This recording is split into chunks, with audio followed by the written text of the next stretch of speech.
रोज़ाना कई सारे लोगों के कॉल एसएमएस मेरे पास आ ही जाते हैं और उसमें से ज़्यादातर लोगों को यही पूछना होता है कि मुफ्ती साहब हमारी ये प्रॉब्लम है और इसका कोई सॉल्यूशन नहीं मिल पा रहा है, कोई दुआ बता दें, कोई वजीफ़ा बता दें।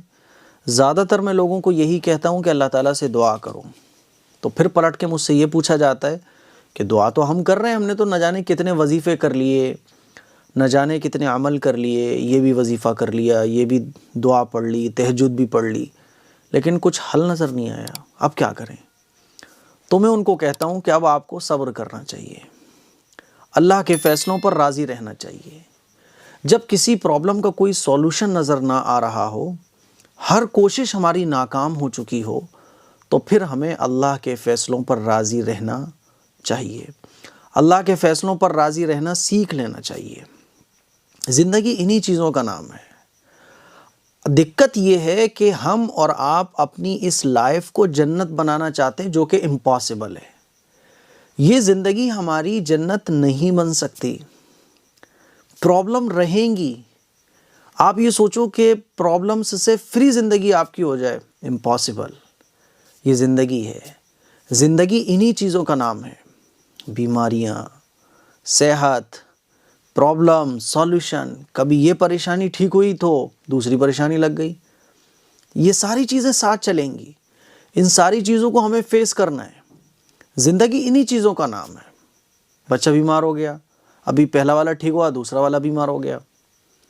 अभी हमारी तबीयत ठीक हुई तो बीवी की ख़राब हो गई। अभी सब कुछ ठीक चल रहा था तो ये नुकसान हो गया। ज़िंदगी इन्हीं चीज़ों का नाम है।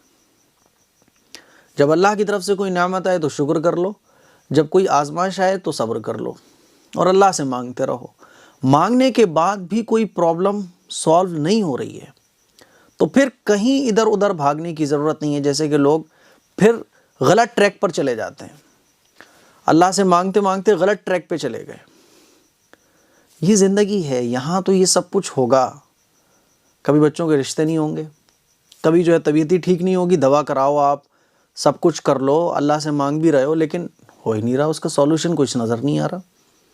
थक गए मांगते मांगते, लेकिन हिम्मत नहीं हारनी, अल्लाह से उम्मीद नहीं ख़त्म करनी, बल्कि अल्लाह के फ़ैसलों पर राज़ी रहना है। समझ रहे हैं? प्रॉब्लम यहीं से स्टार्ट होती है जब हम अपनी इस ज़िंदगी को जन्नत बनाने की कोशिश में लग जाते हैं। हालांकि ये जो हमारी लाइफ है ये जन्नत बन ही नहीं सकती किसी भी कीमत पर। जन्नत तो वहीं मिलेगी जहाँ जन्नत है, मरने के बाद ही मिलेगी जन्नत। तो सारी प्रॉब्लम की जड़ यही है कि हम अपनी लाइफ को एकदम लग्जरी लाइफ बनाना चाहते हैं और लग्जरी लाइफ बनाने के चक्कर में, ऐशो आराम की ज़िंदगी गुजारने के चक्कर में हमारे अंदर से सब्र ख़त्म हो गया है। छोटी छोटी प्रॉब्लम हमें बहुत बड़ी लगती हैं, अल्लाह के फ़ैसलों पर राज़ी रहना हम भूल ही गए हैं। इसीलिए मेरे अजीज़ भाइयों, गलत ट्रैक पे नहीं जाना।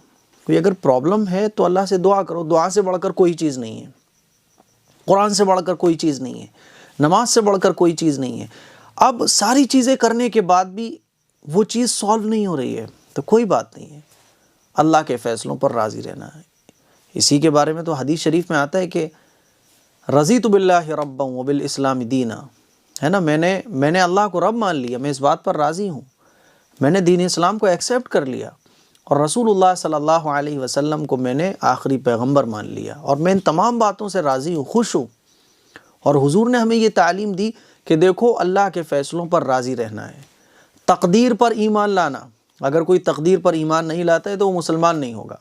और तकदीर किस चीज़ का नाम है कि हमारी कोशिशों के बावजूद भी, हमारी दुआएं मांगने के बावजूद भी, सब तरफ हाथ पैर फेंकने के बाद भी जो जायज़ रास्ते हैं वो चीज़ नहीं सॉल्व हो रही है, वो प्रॉब्लम नहीं ख़त्म हो रही है, तो अब अल्लाह के फ़ैसलों पर राज़ी रहना। 5-6 साल बाद औलाद हुई और 1 महीने बाद औलाद का इंतकाल हो गया, अल्लाह के फ़ैसलों पर राज़ी रहना। यही चीज़ अल्लाह को बंदे की बहुत पसंद है कि बंदा अल्लाह के फ़ैसलों पर राज़ी रहे। बात समझ आ रही है? अभी कुछ दिन पहले मेरे पास एक साहब आए तो बोले कि बहनों के रिश्ते नहीं हो रहे, मेरी बहनें हैं, रिश्ते नहीं हो रहे हैं, बात बनती है, बिगड़ जाती है। तो मैंने कहा कि ऐसा करिएगा, आप मेरे पास कल आइएगा। वो अगले दिन आए फिर। तो कहने लगे रिश्ते नहीं हो रहे। मैंने कहा देखिए ऐसा है, आप सबको तहज्जुद की नमाज़ में उठना है और तहज्जुद की नमाज़ पढ़ने के बाद 10 मिनट अल्लाह के सामने रोना है। रो रो कर अल्लाह के सामने अपनी सारी प्रॉब्लम रखनी है। तो पहले तो खामोशी के साथ वो सुनते रहे, फिर जो है चले गए कि ठीक है मैं करूँगा। कुछ दिनों के बाद फिर आए, बोले मौलाना साहब वो कुछ आपने बताया नहीं। मैंने कहा बताया तो था मैंने आपको कि तहज्जुद की नमाज़ में उठना है और अल्लाह के सामने रोना है। तो बोले कि ये तहज्जुद में उठना तो बड़ा मुश्किल काम है, फिर अल्लाह के सामने रोना ये भी बड़ा मुश्किल काम है। कुछ ऐसा नहीं हो सकता कि आप कोई तावीज़ दें तो वो मैं ईंटे वीटों के नीचे दबा दूँ, कोई आप ऐसा तावीज़ दे दें जो मैं घर पे रख दूँ तो ये सारे काम बन जाएं। मैंने कहा अजीब बात है, काम हमारा होता है, काम हम अपना बनवाना चाहते हैं अल्लाह से, और फिर हम कुछ करना भी नहीं चाहते हैं। हम ये चाहते हैं कि हमें जो है सॉल्यूशन आसान सा मिल जाए, बस हाथ पैर हमें ना हिलाना पड़े। तो बोले बात तो सही है लेकिन फिर भी कोई तावीज़ दे देते तो गलत ट्रैक पे चले जा रहे हैं वो।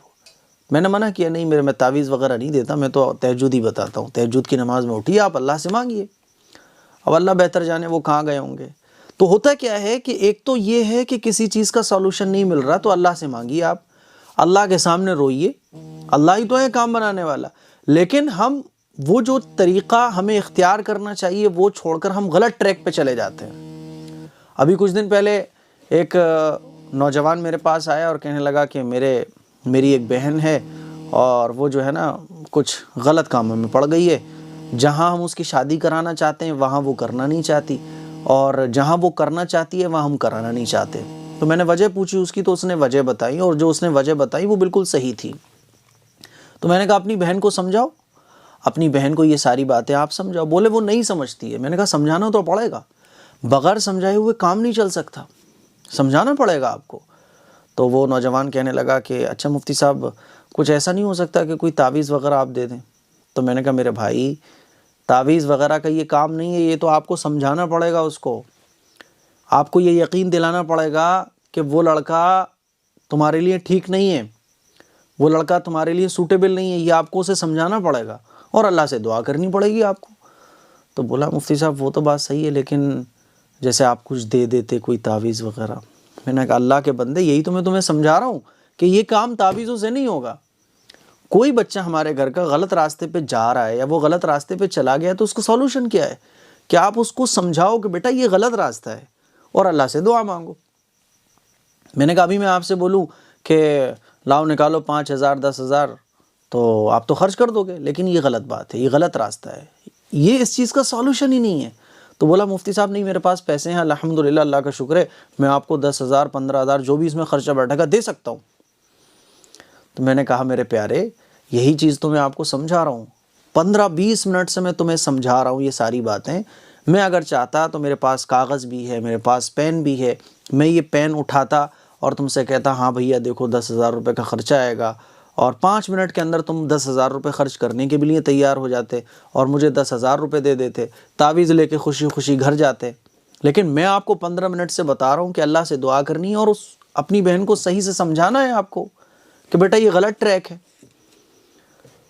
तो कहने लगा 10,000 रुपये में एक के ऊपर ख़र्च कर चुका हूँ। एक मौलाना साहब थे, उन्होंने मुझे तावीज़ दिया और कहा कि काम हो जाएगा। मैंने 10,000 रुपये ख़र्च किए। मैंने उस लड़के को 40 मिनट अपने ऑफिस में बैठाकर समझाया। मैंने समझाया कि बेटा ये सब जिसने तुमसे 10,000 रुपये लिए वो ढोंगी हैं, वो चाहते यही है तुम जैसे लोग उनके पास पहुँचें और वो तुम जैसे लोगों को गुमराह करके अपनी जेबें गर्म करें। मैंने कहा मैं चाहूँ तो मैं भी ये कर सकता हूँ, लेकिन मैं तुम्हें सही बात बता रहा हूँ और तुम एक्सेप्ट नहीं करने को तैयार हो। फिर मैंने उसे बहुत सारे एग्जाम्पल्स दिए, बहुत सारी मिसालें दी, तब उसको कहीं जाके समझ आया। और ये बात उसको समझाने में मुझे 40 मिनट लग गए। मैंने उसे कहा भी कि अच्छा जब तुम इटावा गए थे, तो इटावा गया था वो किसी को दिखाने, तो मैंने कहा तुम जब वहाँ गए थे तो कितनी देर लगी थी तुम्हें 10,000 रुपये खर्च करने में? तो बोला 5 मिनट लगे मुझे। उन्होंने मेरी बात पूरी सुनी भी नहीं और 10,000 रुपये ले लिए। मैंने कहा चलो काम हो जाएगा। मैंने कहा नहीं होगा, काम नहीं होगा, समझाना पड़ेगा। इस्लाम ने हमें हुक्म दिया ना कि समझाओ और अल्लाह से दुआ करो। तो मैं बताना ये चाह रहा हूँ कि हमें कोशिश करनी है और गलत ट्रैक पर जाने से बचना है। अल्लाह से दुआ करनी है, कोशिश के बाद कोशिश करिए, अल्लाह से दुआ कीजिए। अल्लाह से दुआ करने के बाद भी किसी चीज़ का सॉल्यूशन नहीं मिले तो तकदीर पर राज़ी रहना है, अल्लाह के फ़ैसलों पर राज़ी रहना है, लेकिन अल्लाह से अपना ताल्लुक़ कमज़ोर नहीं होने देना है, गलत ट्रैक पर नहीं जाना है, ठीक है ना। नमाज, रोज़ा और अल्लाह से मांगना, इससे नहीं हटना है। जितनी भी बड़ी प्रॉब्लम आ जाए, बंदों के पास नहीं जाना, अल्लाह के सामने जाना है, अल्लाह के दरबार में हाथ फैलाना है। ये बात समझाने के लिए मुझे उसको 40 मिनट लग गए। यही बात मैं आप लोगों को समझाना चाहता हूँ कि सबसे पहले तो हम अपनी खोपड़ी में ये बात डाल लें कि ये ज़िंदगी, ये दुनिया जो है ना, ये दुनिया है, जन्नत नहीं है। इसको हम जन्नत बनाने की फ़िक्र में ना लगें। ये दुनिया है, यहाँ सब कुछ वही होगा जो अल्लाह चाहता है। अल्लाह के फ़ैसलों पर राज़ी रहने की आदत डालिए। कोई प्रॉब्लम है, उसका सॉल्यूशन नज़र नहीं आ रहा, अल्लाह से मांगिए, अल्लाह से खूब मांगिए और कोशिशें करते रहिए, लेकिन गलत ट्रैक पे मत जाइए। कोशिशें करने के बाद भी फिर भी वो चीज़ सही ना हो तो अल्लाह के फ़ैसलों पर राज़ी रहना सीखिए। अस्सलामु अलैकुम व रहमतुल्लाहि व बरकातहू।